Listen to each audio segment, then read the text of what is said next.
Hello बच्चों, let's read this question and the question says that let y is equal to x raised to power 8 plus e raised to power x. Then now let's see the options. Option A, y10 is equal to y12. Option B, y10 is equal to y11. Option C, y11 is equal to y14 and option D, y12 is equal to 2y14. तो आइए अब इस question को यहाँ पर हम solve कर लेते हैं। इस क्वेश्चन में हमसे कहा गया है कि हमारे पास y जो है वो इक्वल है x raise to power 8 plus e raise to power x के। तो हमें बताना है कि हमारे पास ये जो ऑप्शन है इनमें से कौन सा ऑप्शन करेक्ट होगा। तो यहाँ पर हम की कॉन्सेप्ट यूज करेंगे, दैट की concept that d by D X of x raise to power n is equal to n into X raise to power n minus one.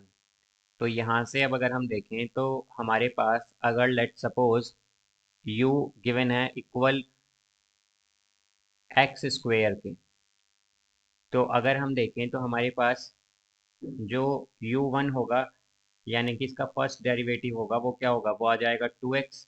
फिर जब यहाँ से हम अगर u2 देखेंगे तो u2 क्या आएगा, ये हो जाएगा हमारे पास 2, बिकॉज x का डिफ्रेंशिएशन करेंगे तो x 1 आ जाएगा यहाँ पर, यदि 2 होगा। और अगर हम u3 देखें यहाँ से तो हमारे पास क्या आएगा, 0। तो यानी कि अगर हम देखें कि हमारे पास अगर पावर 2 है इसकी x की, और अगर हम उसका थर्ड डेरिवेटिव निकालते हैं तो हमारे पास किसके इक्वल आता है, 0 के। अब इसी तरह अगर हम देखें तो हमारे पास क्या गिवन है यहाँ पर, y गिवन है यहाँ पर x raise to power 8 plus e raise to power x। तो अगर हम यहाँ पर x रेज टू पावर 8 का, यानी कि अगर इसे लेट सपोज हम मान लेते हैं, let v is equal to x raise to power 8। तो अगर इसका हम यहाँ पर 10th डेरिवेटिव फाइंड करेंगे, यानी कि v10 अगर हम देखें तो क्या आएगा हमारे पास, 0। बिकॉज जब हमारे पास डिग्री क्या है, 2 है, और हम उसका थर्ड डेरिवेटिव निकाल रहे हैं तो क्या आया, 0। ठीक इसी तरह जब हमारे पास डिग्री 8 है और हम डेरिवेटिव कौन सा निकाल रहे हैं, 10th डेरिवेटिव, तो क्या आएगा, 0 आएगा यहाँ पर इसका रिजल्ट। और इसी तरह अगर हम देखें तो जब हम यहाँ से v12 निकालेंगे तो क्या आएगा, v12 भी हमारे पास क्या आएगा, 0 ही आएगा, बिकॉज 8 क्या है, 12 से भी छोटा है। तो यानी कि 12th डेरिवेटिव भी इसका 0 होगा v का। फिर यहाँ पर अगर हम v11 देखें, यानी कि इसका 11th डेरिवेटिव जो है x रेज टू पावर 8 का, वो क्या होगा, वो भी हमारे पास 0 ही होगा।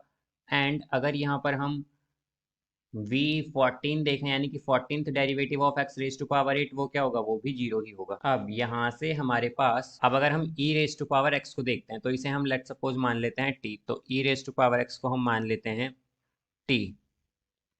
तो अगर इसे हम t मान रहे हैं और इसका हम यहाँ पर जैसा कि जानते हैं कि हमारे पास इस D T by D x क्या होगा, ये ई रेज टू पावर एक्स होगा।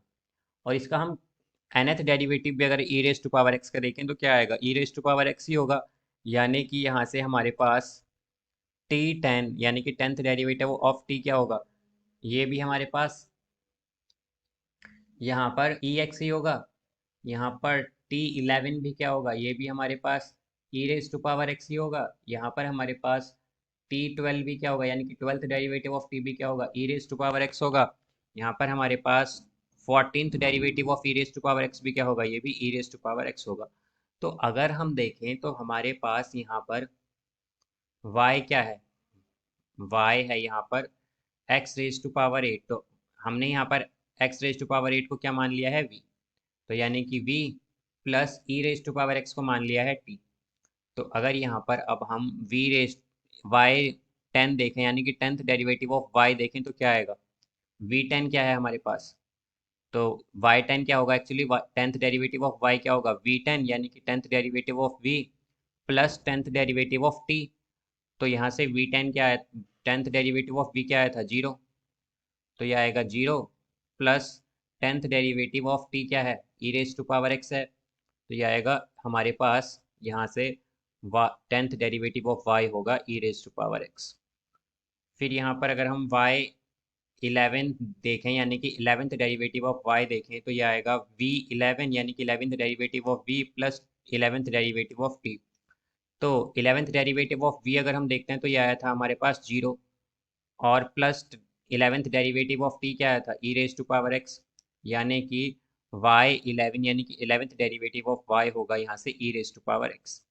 अब अगर हम यहाँ पर 12th डेरिवेटिव ऑफ y देखें तो ये होगा v12 यानी कि 12th derivative of v plus 12th derivative of t। तो 12th डेरिवेटिव ऑफ v आया था हमारे पास 0, तो ये होगा 0 plus 12th derivative of t है e raise to power x, तो यानी कि हमारे पास 12th डेरिवेटिव ऑफ y होगा यहाँ पे e raise to power x। फिर यहाँ से अगर हम देखें तो हमारे पास y14 यानी कि 14th डेरिवेटिव ऑफ y जो है वो होगा यहाँ पर v14 यानी कि 14th derivative of v plus 14th derivative of t। तो 14th डेरिवेटिव ऑफ v आया था हमारे पास 0 और 14th डेरिवेटिव ऑफ t आया था हमारे पास e raise to power x, तो ये होगा e raise to power x is equal to v14 y14 यानी कि 14th डेरिवेटिव ऑफ y। तो यहाँ से अब अगर हम ऑप्शंस चेक करें तो ऑप्शन ए में हमें क्या गिवन है, ऑप्शन ए है हमारे पास y10 is equal to y12। तो y10 क्या आया है हमारा, y10 is equal to y12 हमें ऑप्शन ए में गिवन है। तो अगर हम देखें तो y10 क्या आया है हमारा e raise to power x और y12 क्या आया था e raise to power x। तो e raise to power x e raise to power x के इक्वल होगा, यानी कि ऑप्शन ए करेक्ट है। ऑप्शन बी चेक करते हैं आप। ऑप्शन बी में हमसे कहा गया है y10 is equal to y11, y10 is equal to y11। तो y10 अगर हम देखें तो ये हमारे पास आया है e raise to power x is equal to, अगर हम देखें तो y11 क्या है यानी कि 11th डेरिवेटिव ऑफ y क्या है e raise to power x। ये दोनों इक्वल हैं तो ये भी ऑप्शन करेक्ट है हमारा। अब सी अगर चेक करें ऑप्शन सी, तो ऑप्शन सी है y11th derivative of y is equal to 14th derivative of y, 14th derivative of y। तो यहाँ से अगर हम देखें तो y11 यानी कि 11th डेरिवेटिव ऑफ y क्या है e raise to power x है, इज इक्वल टू y14 यानी कि 14th डेरिवेटिव ऑफ y देखें तो क्या है ये e raise to power x है। तो ये दोनों भी इक्वल हैं तो क्या है ऑप्शन सी भी करेक्ट है। अब ऑप्शन डी चेक करते हैं। ऑप्शन डी में हमसे कहा गया है कि 12th derivative of y is equal to 12th derivative of y is equal to 2 times 14th derivative of y। तो 12th डेरिवेटिव ऑफ y क्या आया है हमारा e raise to power x and 14th derivative of y है हमारा e raise to power x। तो यहाँ से हम क्या कहेंगे कि ये इक्वल नहीं होंगे to e raise to power x के। तो यहाँ से अगर हम देखें तो हमारे पास ये नॉट इक्वल इसलिए है because e raise to power x है यहाँ पर लेफ्ट हैंड साइड में, राइट हैंड साइड में है 2 e raise to power x। तो ऑप्शन डी क्या हो गया इनकरेक्ट और option A B C correct है यहाँ पर। तो इसका करेक्ट आंसर होगा हमारे पास option A is correct, option B is correct and option C is correct. So I hope you understood it well. Best of luck. Thank you.